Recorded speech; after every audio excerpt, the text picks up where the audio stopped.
بسم اللہ الرحمن الرحیم۔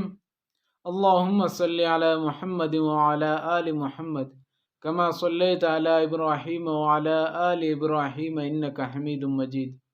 اللہم بارک علی محمد وعلی آل محمد کما بارکت علی ابراہیم وعلی آل ابراہیم انک حمید مجید۔ نبی صلی اللہ علیہ وسلم نے فرمایا کہ جو شخص اس دعا کو 3 مرتبہ صبح اور شام پڑھے گا تو اس کو کوئی بھی ناگہانی مصیبت نہیں پہنچے گی۔